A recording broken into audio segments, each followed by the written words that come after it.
Versa Podcast.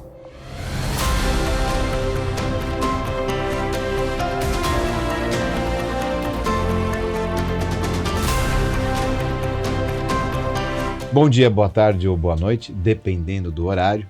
Estou aqui com meu amigo Ricardo Castilho para mais um Versa Pod Videocast e com uma apresentadora muito especial. Aliás, para mim, em especial, é um momento de muita alegria, porque eu estou aqui com uma pessoa muito importante, muito famosa, que eu aprendi muito e que eu temia, ainda temo, né, do bom sentido, mas temia muito. Até na primeira vez que eu fui num programa dela, eu confesso que eu fiquei bem preocupado, porque ela é uma jornalista muito séria, digo séria na acepção da palavra, né? Ela é uma verdadeira profissional, hoje uma querida amiga, e eu tenho aqui não só muita alegria, mas me sinto também muito honrado, viu, Castilho, de estar aqui com a professora Silvia Popovic para bater um papo com a gente hoje, né, Castilho? Isso aí, uma satisfação, Renato. Silvia, é uma honra poder recebê-la aqui, né? Você que é um ícone, né? Uma referência da comunicação. Então, muito obrigado pelo seu tempo, por nos prestigiar aqui nesse. Eu que agradeço a oportunidade de participar aqui com vocês do Versa Podcast. Eu sei que vocês estão fazendo um esforço grande de trazer uma diversidade de pessoas, de especialistas, cada um na sua área, para conversar com vocês. Quando a gente tem bons interlocutores, a conversa fica boa. Então, eu tenho certeza que hoje o nosso papo vai ser gostoso. Eu tenho o grande prazer de poder trocar com vocês aí um pouco da minha experiência, e desde já, deixa eu elogiar as instalações aqui do Castilho, são incríveis. Eu estou muito impressionada com esse mundo, esse ambiente do podcast está se profissionalizando e ficando cada vez mais assim impecável, bem feito, né? E isso, para nós que somos formadores de opinião, jornalistas, é muito importante, porque é mais um espaço de trabalho para a gente poder espalhar nossa voz e chegar até você que está nos ouvindo agora. Estou aproveitando, Silvia, você que tem muito engajamento nas redes sociais, inclusive eu recomendo aqui que sigam a Silvia Popovic, @SilviaPopovic. O que você acha? Esses novos modelos, como o nosso aqui, por exemplo, né? Mesmo o que você posta, o que você faz, até brincávamos lá, que eu gosto muito das suas receitas também. Não sabia que você tinha essa aptidão culinária, Obrigada. Além de ser uma super jornalista. Mas você acha que esses novos modelos, eles vieram para ocupar um novo espaço na mídia? Com certeza. Assim como tem uma dinâmica na mídia do jornalismo muito interessante. Eu sou do jornalismo desde o tempo que nós tínhamos só o jornal impresso e revista. Depois a gente começou a ocupar o espaço sério da televisão. Não se esqueça que o telejornal de televisão, em outros tempos, era apresentado por radialista todo pomposo, que falava assim. Vocês lembram como que era? Então, isso tudo, com a chegada do jornalismo, foi mudando.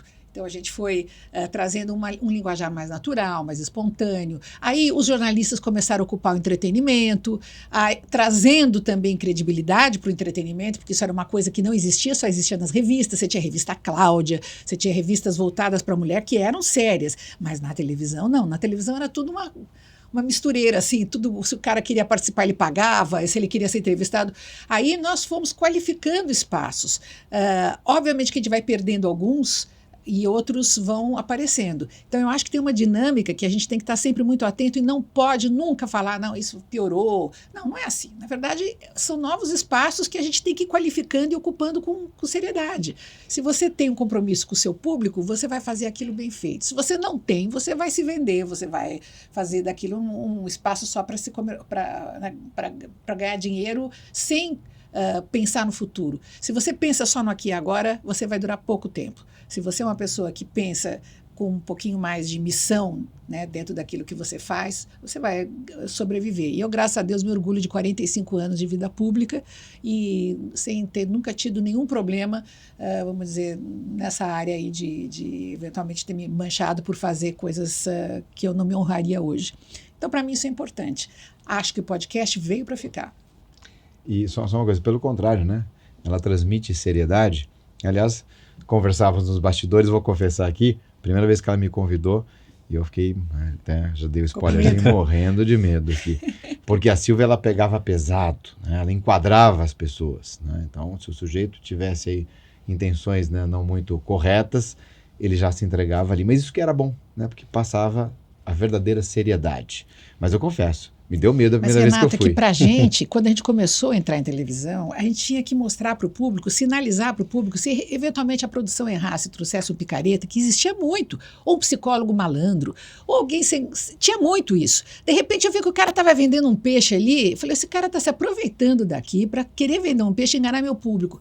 O meu compromisso não era com o convidado, meu compromisso era com o meu público. Então eu virava e falava, ó, o que você está dizendo aí, não sei não, nunca ouvi falar um negócio desse. Isso é enquadrar, não, isso é mostrar para o cara, falar, não vem que não tem. Eu estou percebendo que você está aqui com uma outra intenção. Isso fazia parte, inclusive, da confiança que o público tinha em mim. Com isso, a minha credibilidade foi crescendo, porque eles viam que eu não me deixava dobrar. Às vezes, por exemplo, o medo que as pessoas tinham de mim é porque eu fazia um programa chamado Canal Livre, isso nos anos 80, e nós tínhamos, depois de muitos anos de ditadura, Livre. Você lembra do Canal Livre? Eu que apresentava o Canal Livre. Seríssimo. Seríssimo. O que era o Canal Livre? O Canal Livre era uma tentativa de mostrar que tinham várias opiniões sobre um assunto. Quando, depois de anos de ditadura, você não podia debater os assuntos, você tinha assim 2 partidos, que era a Arena e o PMDB, ou MDB só na época.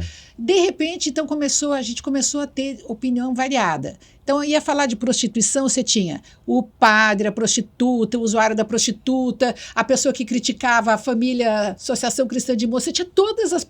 Aí, punha Silvio no meio para fazer o debate. Tinha, 2 horas de programa, tinham 10 pessoas, só você fazer a conta. Não dava tempo de todo mundo falar. Então era uma coisa que eu falava, você agora. Tanto que a Regina Casé fez até uma vez um quadro que chamava Silvinha Popovic Vaporub, que era uma gorducha com o cabelinho cortado, que nem um cachorrinho mudo, e falava assim, você agora.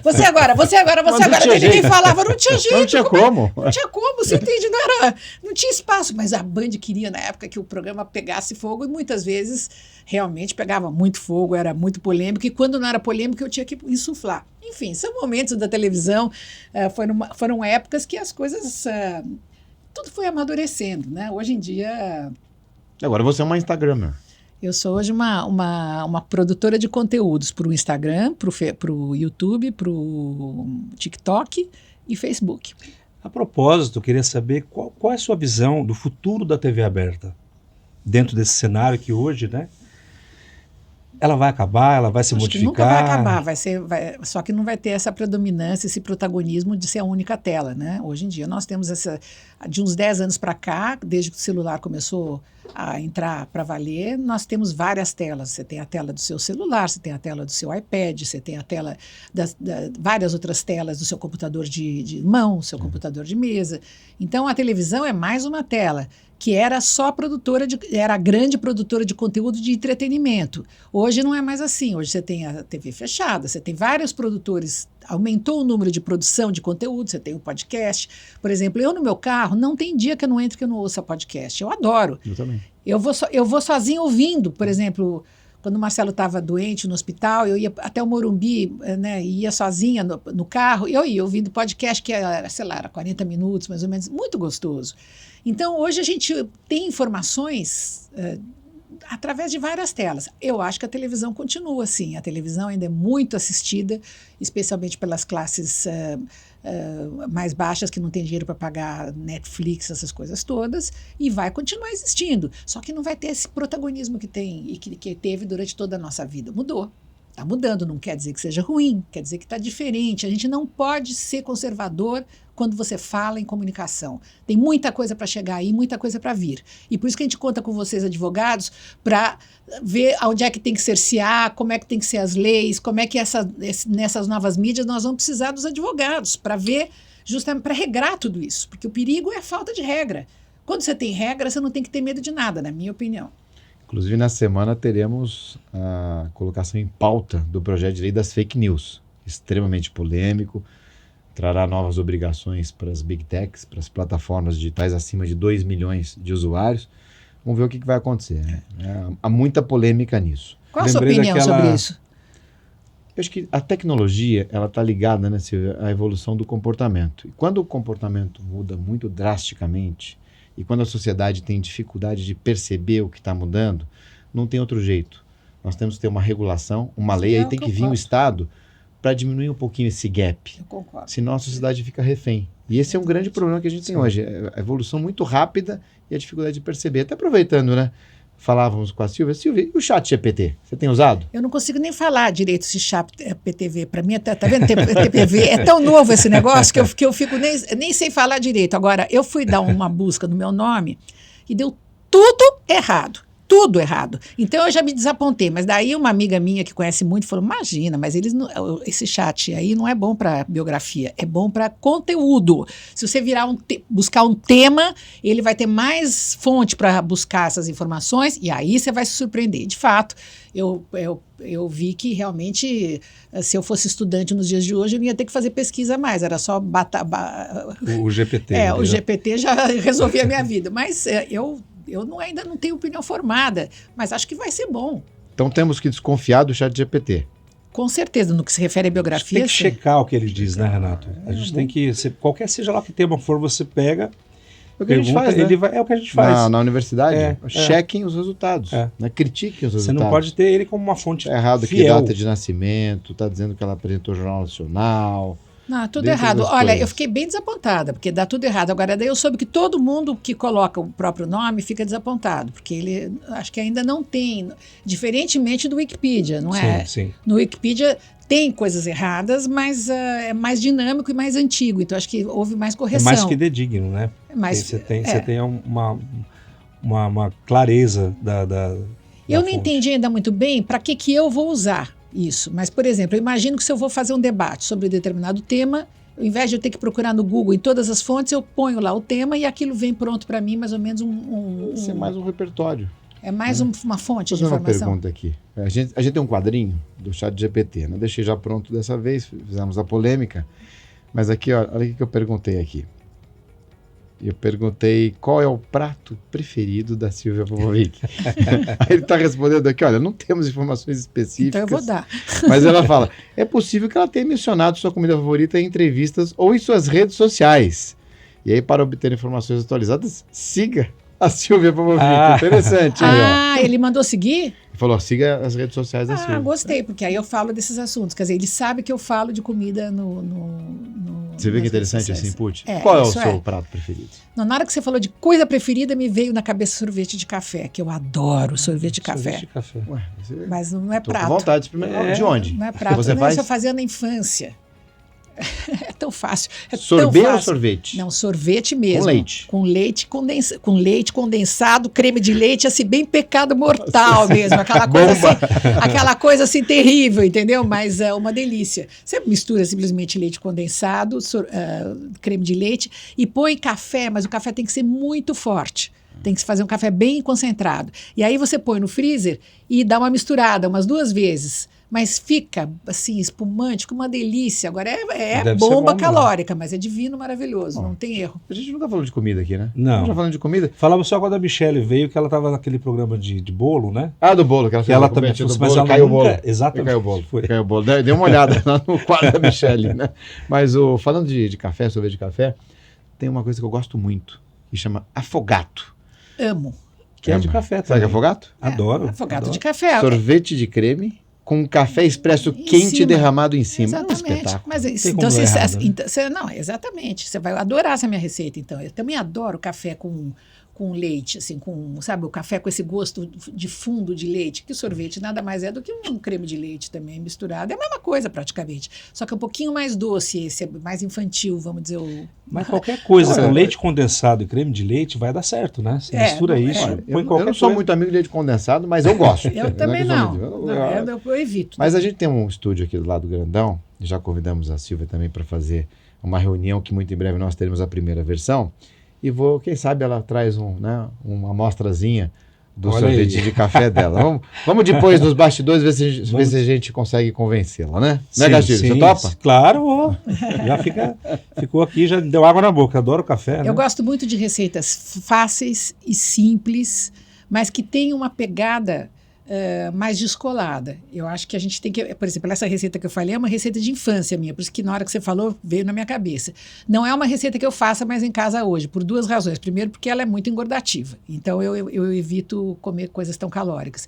Segundo, porque eu fiquei intolerante à lactose com a passagem do tempo, eu fui ficando intolerante à lactose, o que é uma coisa que eu tenho visto que é cada vez mais comum. Eu não sei o que está acontecendo, mas vi um monte de gente ficando intolerante à lactose. Mas por sorte tem tudo hoje sem lactose, né? Mas não Creme funciona. de leite, leite condensado, Mas não fica igual, né? Não é que não funciona. fica igual, mas não funciona. Dependendo do seu nível de intolerância, até o que é zero lactose, Não funciona. não funciona. Tem que fazer sorvete com água. Você tem que substituir queijos, infelizmente. Mas esse é um tema, por exemplo, de nutrição, que é uma coisa muito impressionante. Sei lá, ao longo da vida eu não via isso, mas de repente hoje todo mundo tem um nível de intolerância. É uma coisa impressionante isso. Eu não sei o que aconteceu que está dando isso em todo mundo. Então, as minhas receitas eu procuro também evitar leite. Então, é isso. E no seu canal você fala assim, Eu falo. receitas? Por exemplo, eu fiz um curso no Cordon Bleu aqui de São Paulo, 3 dias, bárbaro. Eu recomendo para homens, mulheres, para quem quiser. Esse eu fiz de comida vegetariana. Porque eu não sou vegetariana, eu amo carne, como no meu dia a dia carne. Não tem, eu gosto, e aliás eu preciso, porque depois da minha cirurgia bariátrica eu preciso comer proteína. Então não tem proteína animal, mas eu gosto, adoro. Mas eu fui aprender, porque eu sou fã, por exemplo, daquele Otoleng, que é um... Vocês já viram? Eu já vi. Ele é bárbaro. Ele pega coisas... Ele é um chefe... Parece que é simples, assim. Ele é um chefe israelense. Ele. Hoje é o chefe mais badalado do mundo, chama-se Otoleng. Esse cara que tem os 3 melhores restaurantes de Londres. E ele faz questão de, na equipe dele de cozinha, ele é um cara israelense, palestino, é uma mistura, e ele faz tudo com assim, aproveitamento de vegetais, mistura crocâncias, olha, sabores, temperos do Oriente, é divino, é um negócio assim que é irresistível. Você já experimentou fazer? Não experimentei fazer. Então, experimenta fazer, você vai ver, tem tortas assim que ele faz com os vegetais, são sabores inusitados, faz o maior sucesso toda vez que eu faço em casa. Então, eu acho que o público, assim como eu estou aprendendo novidades a essa altura do campeonato, acho que o público também gosta de aprender coisas fáceis, simples, e que tragam um dia a dia mais interessante. Então, para mim, desde como eu arrumo a mesa, eu mostro todo dia. Eu mostro como eu como é importante esses pequenos prazeres da vida, que são, inclusive, que passam pela descoberta do repertório que a gente tem alimentar. Sabe? Não precisa comer todo dia o sorvete de café que eu falei lá atrás. Você come coisas diferentes. Você come um afogato, por exemplo, que já pode ser um sabor novo para a pessoa. Sim. Então, eu sinto que, para mim, é uma coisa bacana compartilhar com o meu público essas descobertas, esses prazeres, sabe? Como que é? O-T-O? Otoleng. Escreve tudo junto. O-T-T-O, 2 T's, acho. O-T-T-O, G-H-I. Tem H. Leng, né? Acho que... O-T-O-L-E-N-G-H-I. Otoleng. Vamos ver aqui. Chefe Otoleng, é muito bom. Vamos ver aqui. Esse é um sucesso. Vamos perguntar para o ChatGPT? Vamos ver vamos ver o que ele fala aqui. O ChatGPT vai dizer tudo que eu falei aqui. Se ele souber, né? Porque só que a biografia não vai dar certo. Já não vai dar certo, já vai de novo dar um 10-0 para mim e 0 para esse chat. Segue ele lá, que se quiser saber mais, siga ele. Aqui, ó, ele é um chefe e escritor de culinária israelense britânico. Ele mora nos Estados Unidos, ele mora na Inglaterra, ele não é britânico. Nasceu em Jerusalém, 14 de dezembro de 68. Ele é conhecido por sua abordagem inovadora à culinária. Tá vendo? Mediterrâneo e Oriente Médio. Interessante isso, estudou no Cordon Bleu. Olha lá. Em Londres, posicionamento chefe de cozinha em vários restaurantes, se tornou conhecido após abrir seu próprio restaurante, o Otoleng, em Londres, 2002. Falei? Desde expandiu seu império gastronômico. Outros estabelecimentos tem o Nop Hove, autor de vários livros de culinária. Eu tenho todos os livros dele, adoro. Eu adoro. Eu não sei, frescos e vibrantes. Tá vendo? Legumes, vegetais. Tá vendo? Silvia, deixa eu te perguntar a propósito dessa questão do que você, né, de hoje, do teu programa, que você fala de tendência, comportamento, moda, culinária. Então você já tem uma estrada, né, na comunicação, no jornalismo, você já transitou, por exemplo, nesse programa Canal Livre, já apresentou alguns programas, né, de telejornais. Como que você vê o jornalista atualmente, né, essa geração de jornalistas, como é que eles estão em relação a todas essas mudanças, né, tecnológicas também? Porque você estava dizendo que veio de uma época em que tinha jornal escrito, revista e ponto. E a TV para um grupo ainda de pessoas não tão qualificadas. E tudo isso veio mudando e mudou, né? Hoje a tua pergunta em relação ao podcast, né? também acho que isso aqui veio para ficar, até porque eu também adoro entrar no carro e ouvir podcast. Eu acho que é uma tendência. Coisa do rádio, né? Que antigamente as pessoas Sim. ouviam rádio. Hoje elas ouvem podcast, que é uma forma de rádio também. Mas essa geração de jornalista agora, como que você vê? Você estava dizendo do teu compromisso com a ética em relação ao que você informa, né? Então, por exemplo, um produto que você não acredita, eu acredito que você Não anuncia. não divulga, não vende. Não é assim hoje com esse grupo, com essa geração, né? O que você pode dizer para essa nova geração de jornalistas? Eu acho que tem, como em todas as profissões, se você for olhar os advogados, você tem picaretas e você tem pessoas sérias e com credibilidade. O que aconteceu no jornalismo é que houve, vamos dizer, também na política, em função dessa radicalização da política, uma invasão, vamos dizer, do dinheiro público, no caso dos partidos, para pegar alguns comunicadores e alguns jornalistas para eles falarem a favor ou contra. Então, virou um pouco, como você tem muitas vozes, primeiro eram sites, depois eram blogs, depois, lembra, gente, foi todo evoluindo. Sim. Hoje você pode ter uma página no YouTube, você tem um programa, você tem os podcasts, quer dizer, você não precisa ter muito hoje para você ter um podcast, você pode ter um canto no fundo da sua casa, você vai lá, grava de qualquer jeito, quer dizer, você não precisa ter essa sofisticação que nós temos aqui para fazer um podcast. Então, tem muitas vozes sem compromisso com a informação de verdade, com a apuração da informação, que vão para o ar com a roupagem de como se fossem jornalistas, mas na verdade são pessoas que estão se usando da boa vontade de quem ouve, né, como se eles fossem formadores de opinião com um compromisso com a informação, e não são. Então, a palavra jornalista também é usada como advogado, a mesma coisa. Eu acho que é uma coisa bem semelhante. Você tem picareta, você tem pessoas que se fazem passar e que estão vendidos e que estão, na verdade, sendo usados para passar um tipo de informação que não tem credibilidade. Agora, como é que quem ouve pode saber se aquele cara presta ou não presta, falando português claro? Né? Porque se aquela pessoa...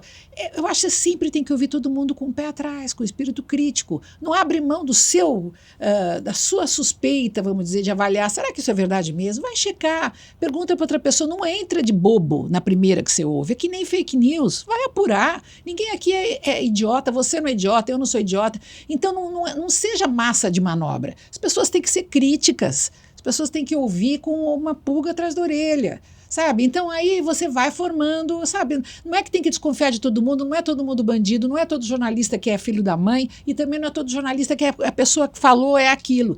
Então vamos tirar esses ânimos tão, assim, vamos dizer, polarizados como nós vivemos nos últimos tempos e vamos usar o nosso bom senso, espírito crítico e capacidade de perguntar para uma outra pessoa, ouvir outro assunto e formar a sua opinião. As pessoas não podem abrir mão da própria capacidade de serem críticas, porque aí você vira uma massa de manobra e vira um coitado. Essa que é a verdade, vira uma pessoa que vai ser usada para o bem ou para o mal.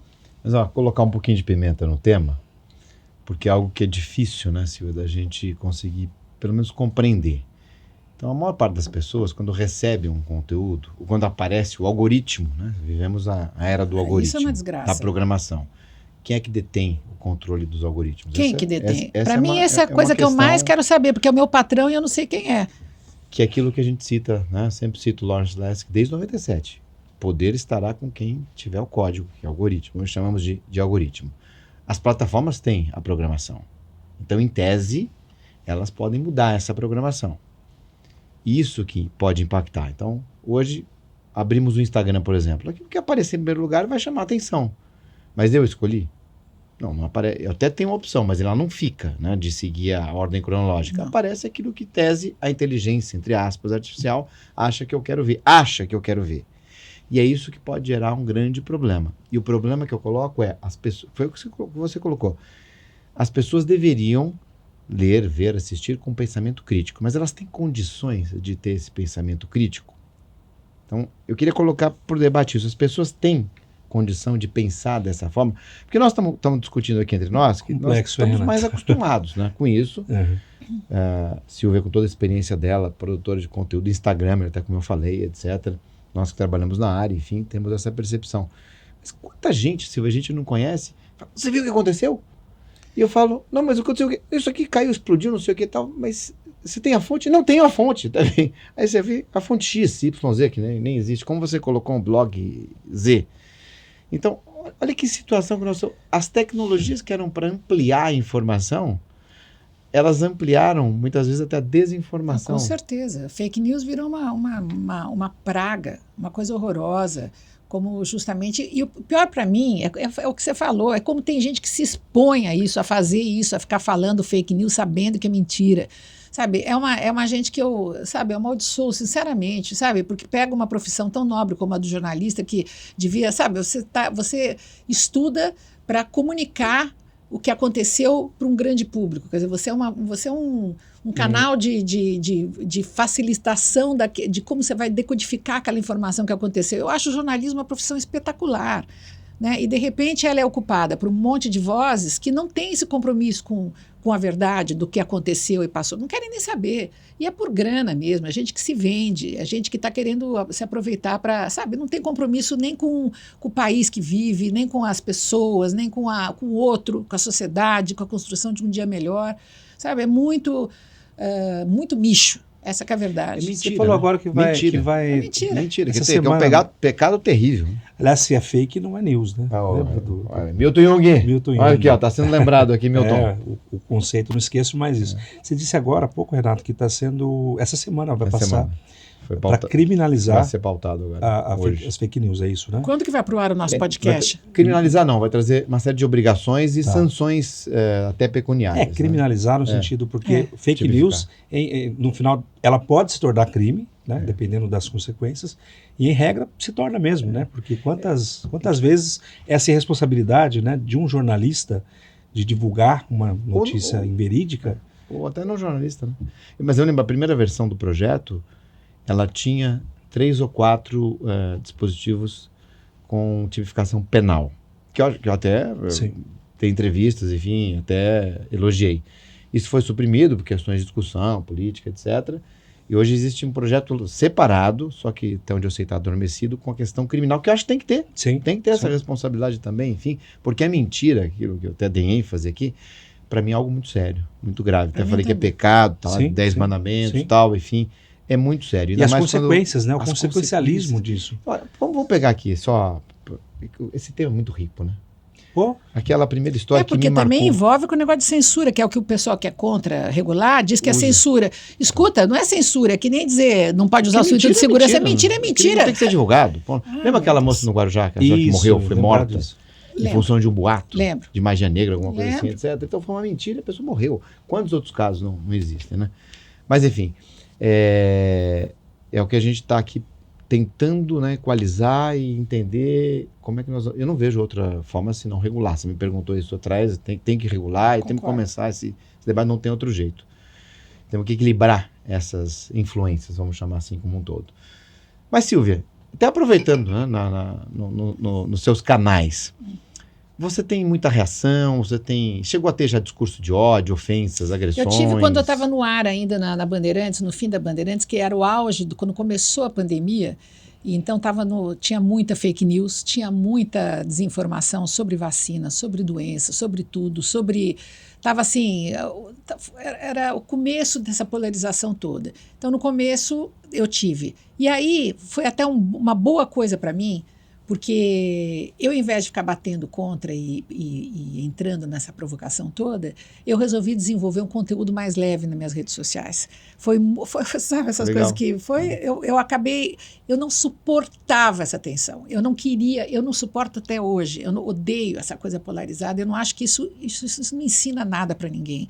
Isso só põe as pessoas buscando o pior delas, o ódio, a intolerância, a falta de compaixão. Juro, eu acho isso, sabe? Eu não gosto de ver isso em mim. Eu sou uma pessoa, ao contrário, eu sou uma humanitária, eu sou do bem mesmo, assim, sem falar bem de mim, não estou falando bem de mim, estou falando que é o meu, assim, como eu me sinto bem. Eu não gosto dessa...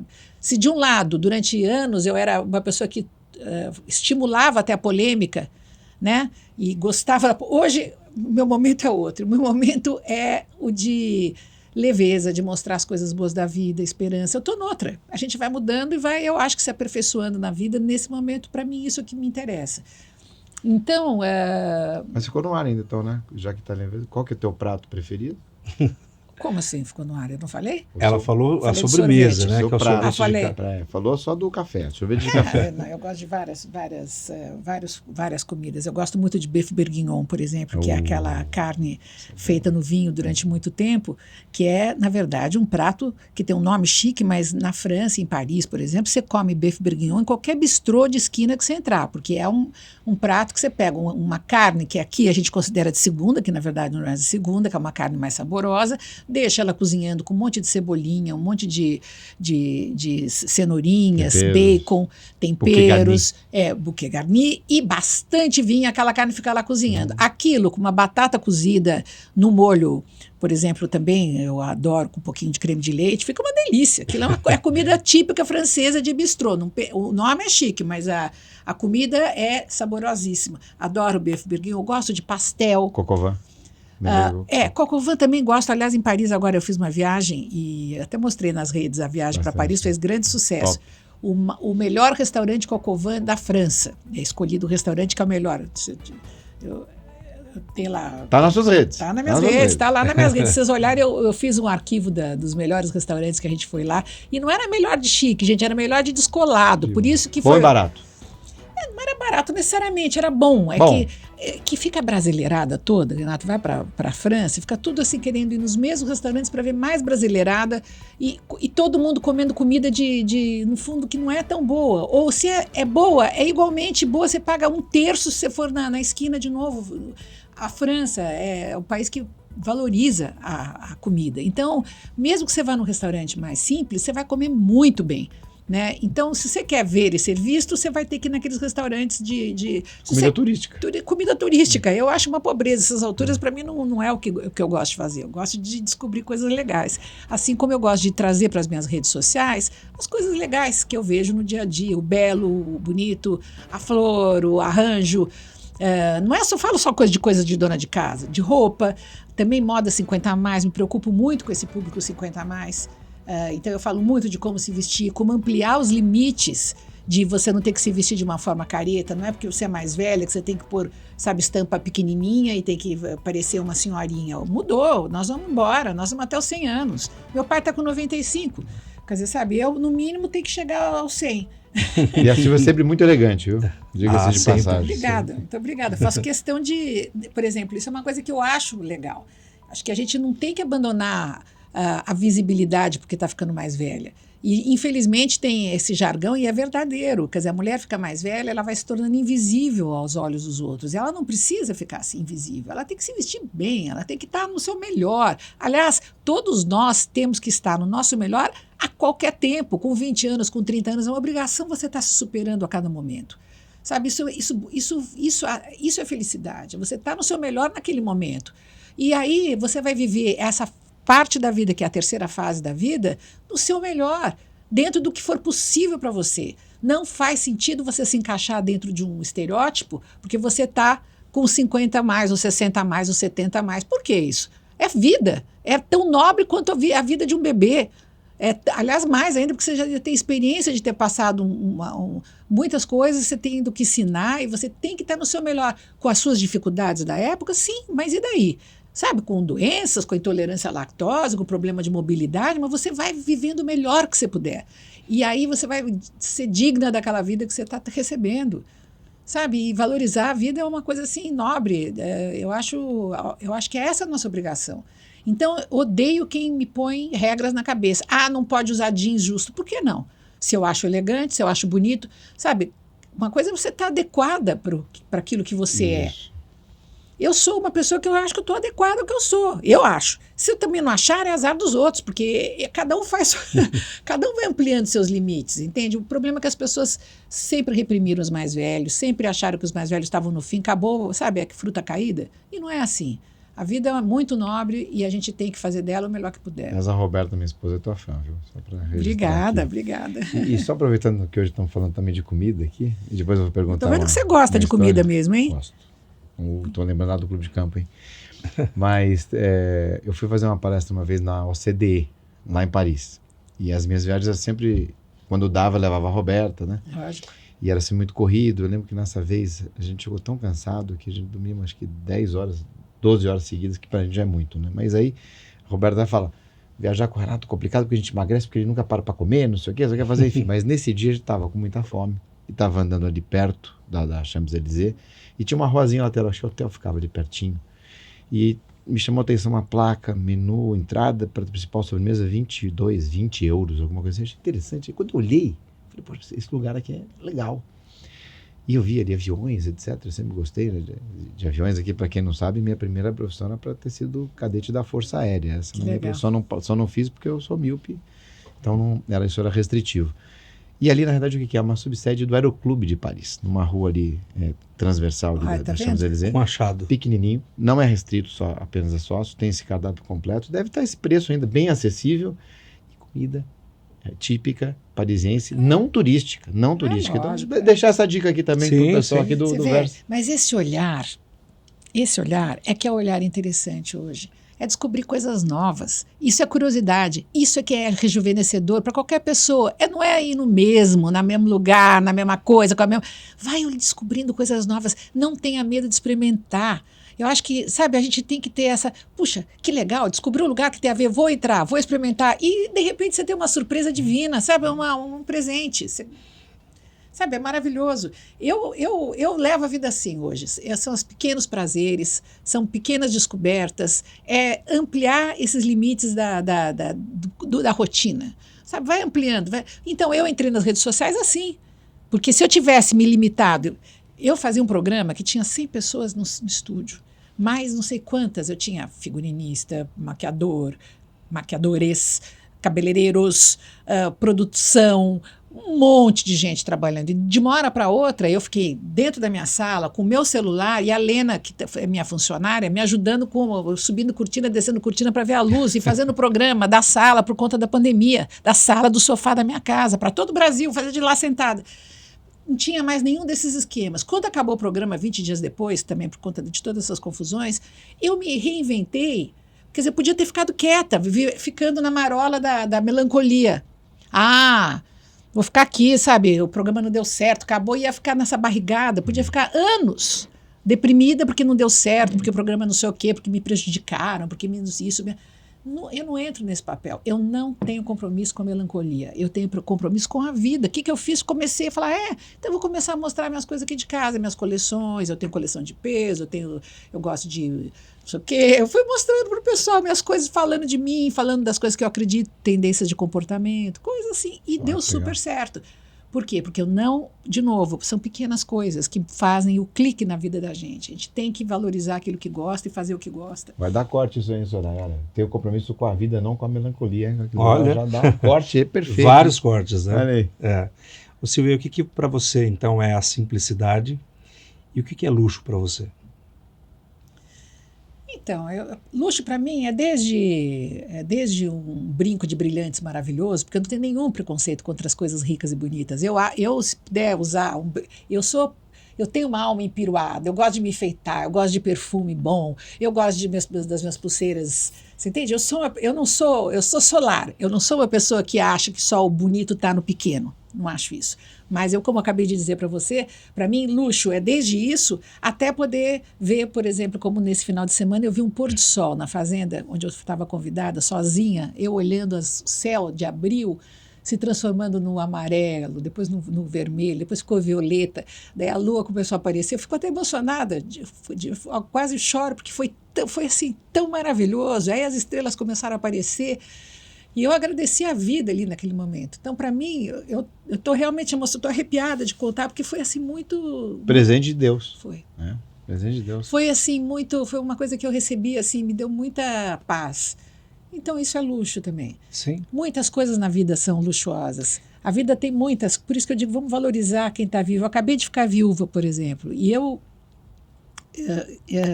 sinto que, por mim e por ele, que era um homem, né? O Renato conheceu Fantástico. bem, sabe? Querido. Um médico querido, cavalheiro, uma pessoa... Para mim, é querido. Ele era um querido. Era querido, educado. O Marcelo era gentil, sabe? Era uma pessoa assim que ele tinha assim não sei, ele era agradável, sabe? Uma pessoa assim que era do bem, gentil, sabe? Ele tinha isso assim que...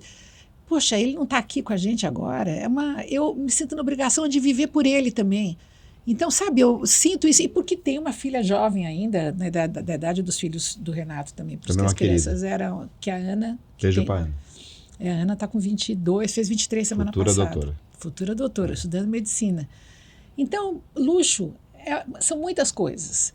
O que a gente não pode é se restringir também, achar que, sabe, que a vida tem tudo, vamos escolher, mas não vamos focar numa coisa só. Vamos ver que o bonito é ter desde o luxo estereotipado, a roupa bonita, ou um tecido de seda. Por exemplo, eu tenho um prazer com um tecido bom. São coisas coisa da idade, por exemplo. Eu sei que quando você é jovem você não liga, mas eu, por exemplo, quando eu ponho uma roupa de seda, eu adoro. Eu gosto do toque da seda no corpo. Isso é um luxo para mim também.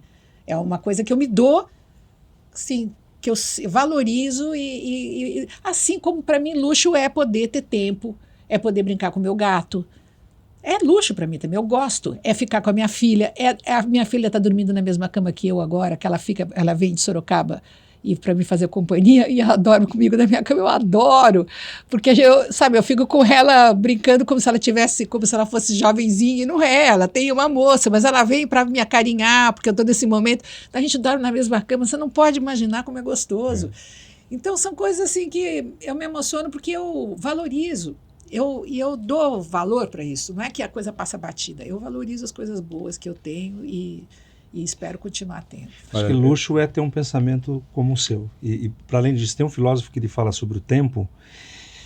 O tempo é uma criação humana, né? As horas, os minutos, né? Mas a gente confunde o tempo com a vida. E o tempo com a idade. Mas a gente vai ficando melhor, né? E como você bem colocou aqui, cada fase da nossa vida, a gente tem que viver bem os 20, os 30, os 40, e é um privilégio envelhecer. Mas isso não é coisa de falar assim, como você falou, restringir as pessoas em função da idade. Eu não posso. Pode, porque a gente não tem idade, a gente tem vida.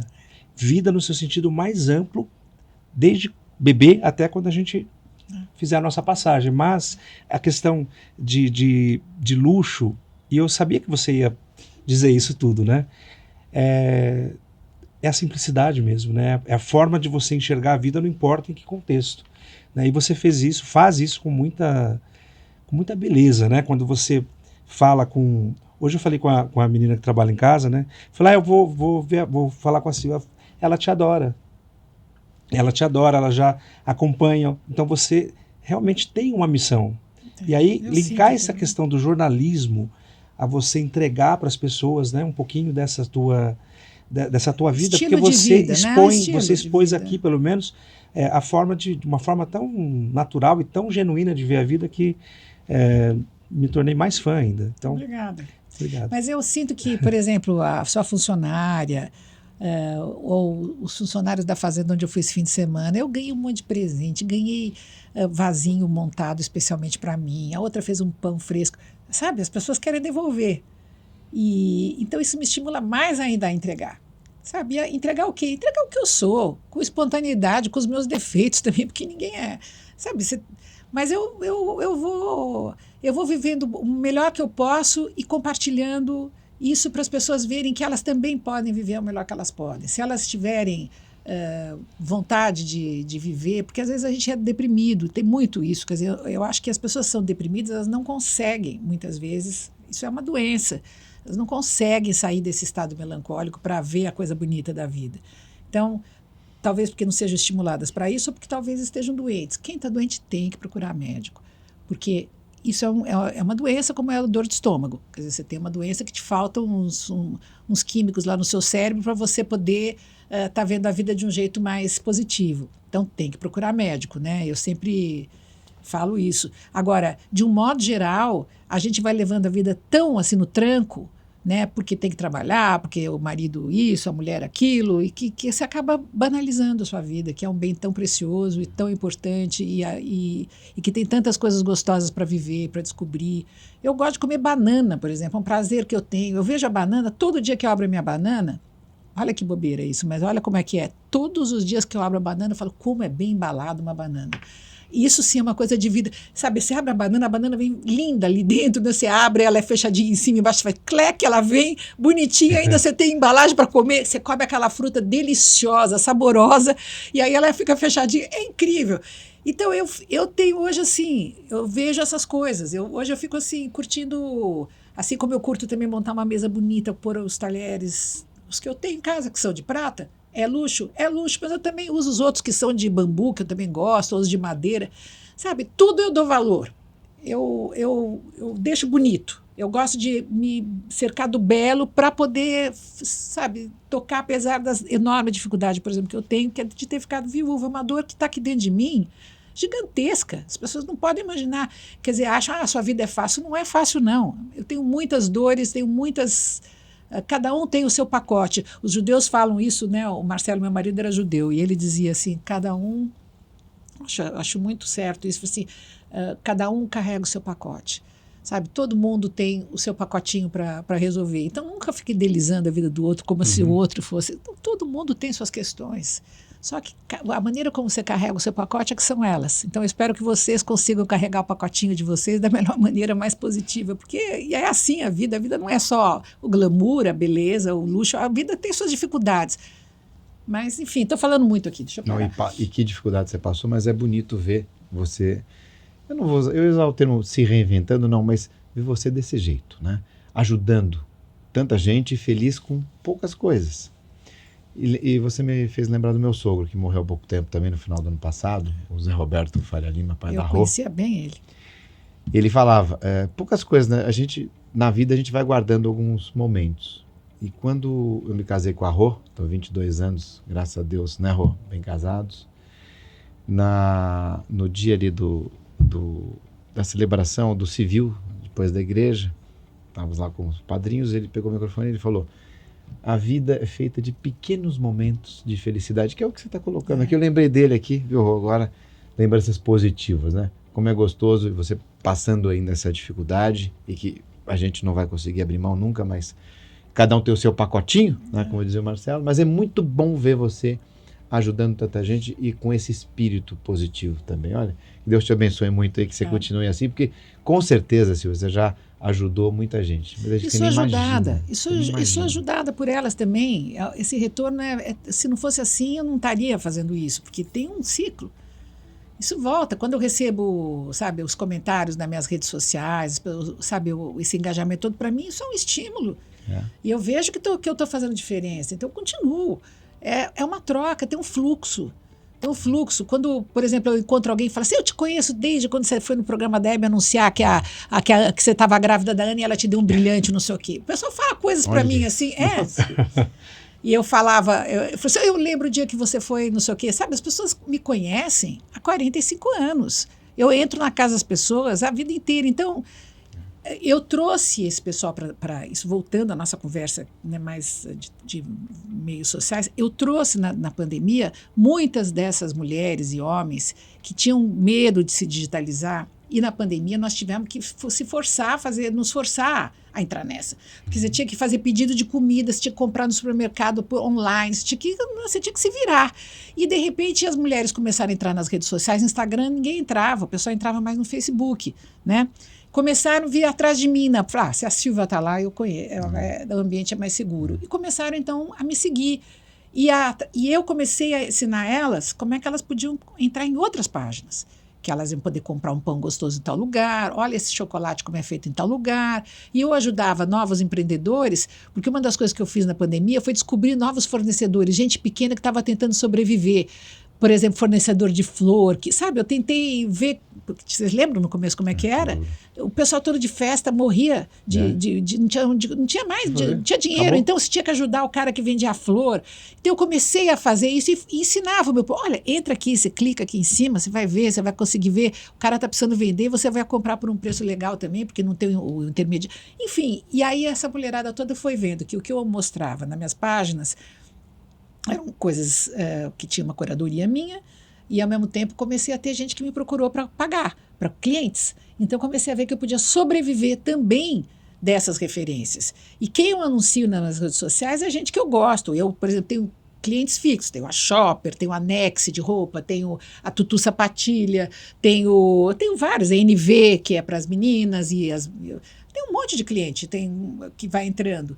E são clientes que eu usaria também. Então, quer dizer, disso eu acabei fazendo meu negócio. Então, foi uma reinvenção mesmo, porque hoje eu não dependo mais de uma televisão, de uma emissora. E é ótimo, né? Pô, eu ótimo. vivo disso. Quer dizer, lógico que eu não ganho tanto quanto eu ganhava na televisão, mas eu já vou chegar lá. Se Deus quiser. Ó, estamos chegando perto do final, mas eu vou fazer uma pergunta... final, última pergunta, né? Vamos lá. Que é curiosidade minha mesmo. Silvia, qual foi a entrevista mais difícil ou o programa mais difícil que você teve? Então, os mais difíceis são com pessoas assim... eu durante muitos anos, fazia programas falando de temas de comportamento, né? Depois que eu saí desse esquema de polêmica, eu fazia programas que falavam de coisas do mundo da área da tendência de comportamento, psicologia, e sempre trazia pessoas que faziam seus relatos pessoais. Normalmente, essas pessoas, era a primeira vez que elas participavam de um programa de televisão. Então, os meus entrevistados, grande parte das vezes, eram pessoas que estavam assim, virgens de televisão, vamos dizer assim. E muitas vezes o tema era muito candente, muito difícil, a pessoa ficava muito emocionada.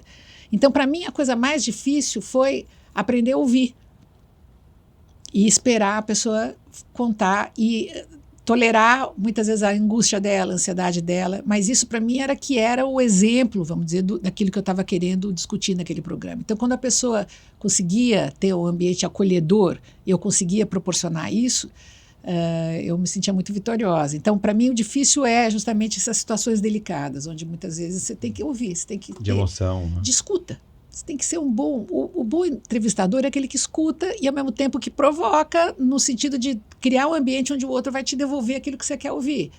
Quer dizer, também é uma troca, né? E já tive programas polêmicos também, onde eu já fui uma vez...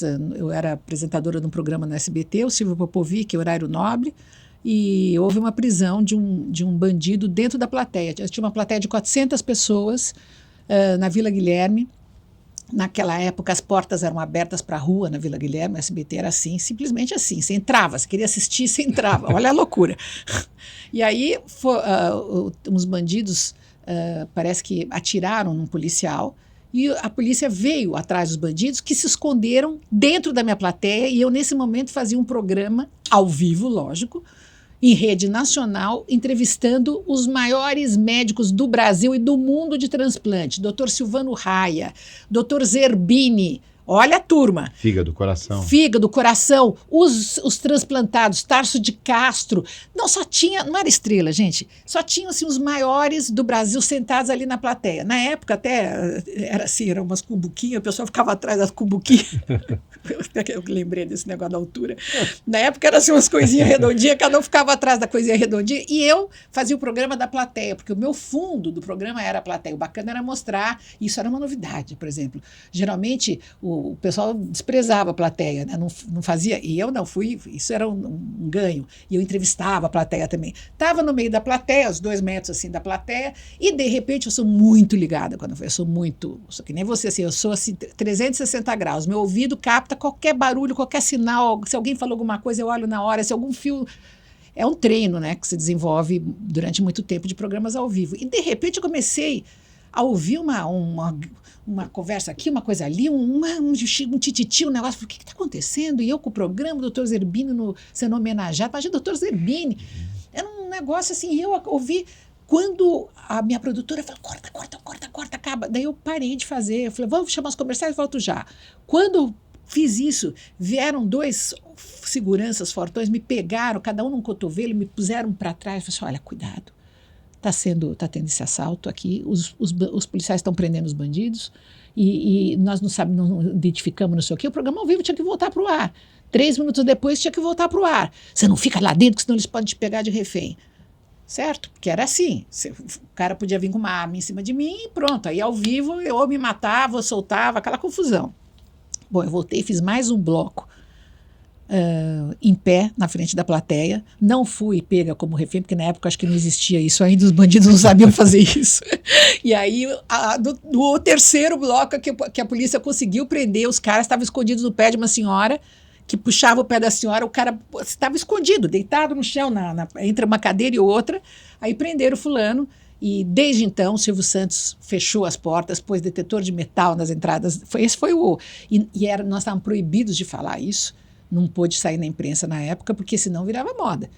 Então foi tudo boca pequena, ninguém falou nada, e aí o Silvio fechou, e depois que foi para Vila Guilherme, isso foi nos tempos aliás, foi para Vila Anhanguera, e foi isso, foi um grande estresse, Fez um programa com os bandidos dentro. Atrás de mim, na plateia, sabendo disso. Olha que... Corajosa ou não? Não, eu falei para os nossos convidados que estavam atrás, falei, olha, qualquer barulho que vocês ouvirem, isso está acontecendo, você se esconde atrás do barrilzinho, era um barrilzinho que a pessoa ficava sentada. Uma cumbuquinha. É uma cumbuquinha, você se esconde atrás porque pode ter tiroteio. O doutor Zerbini era o grande homenageado, estava numa cadeira em grande exposição, falou, o senhor sai correndo. Era uma coisa... Imagina manter na serenidade com uma situação dessa. Então, olha, o grande apresentador é o cara que administra imprevistos. Apresentador de televisão tem que ser um administrador de imprevistos, porque tudo pode acontecer. Tudo acontece, aliás. E aí, se você souber administrar, você faz do limão uma limonada. Se você não souber administrar, aquilo vira um problema para o programa. Eu já teve tanta coisa. Uma vez fazer um programa à tarde na Record e a gente trazia atrações de festas infantis.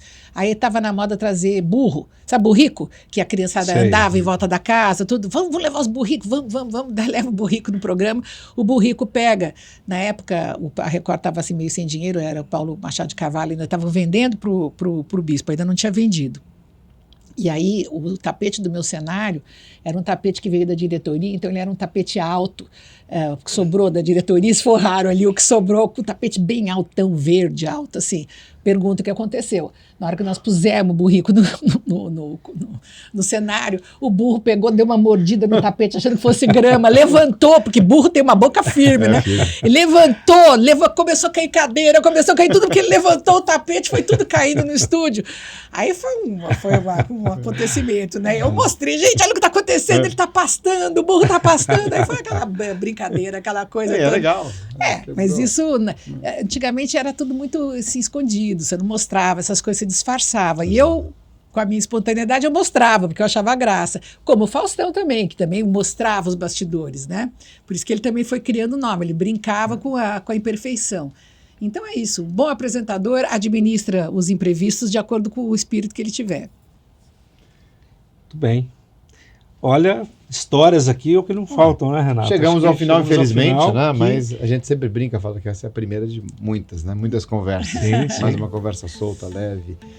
Vocês são bons ouvintes, então a gente fica Estamos seguindo não é difícil ouvi-la, né? Estamos seguindo Dá para ficar aqui o dia todo até te ouvindo. Silvia, muito obrigado aqui. Novamente, para mim, em especial, uma alegria muito grande estar aqui contigo. Receba aqui os nossos sinceros cumprimentos e a nossa eterna admiração. Muito obrigada. Eu fico muito satisfeita de ter sido chamada por vocês.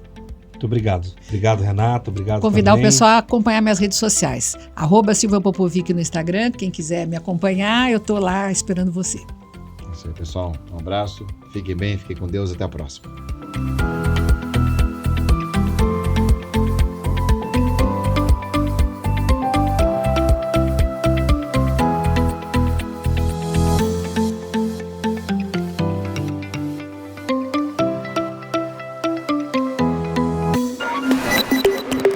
Versa Podcast.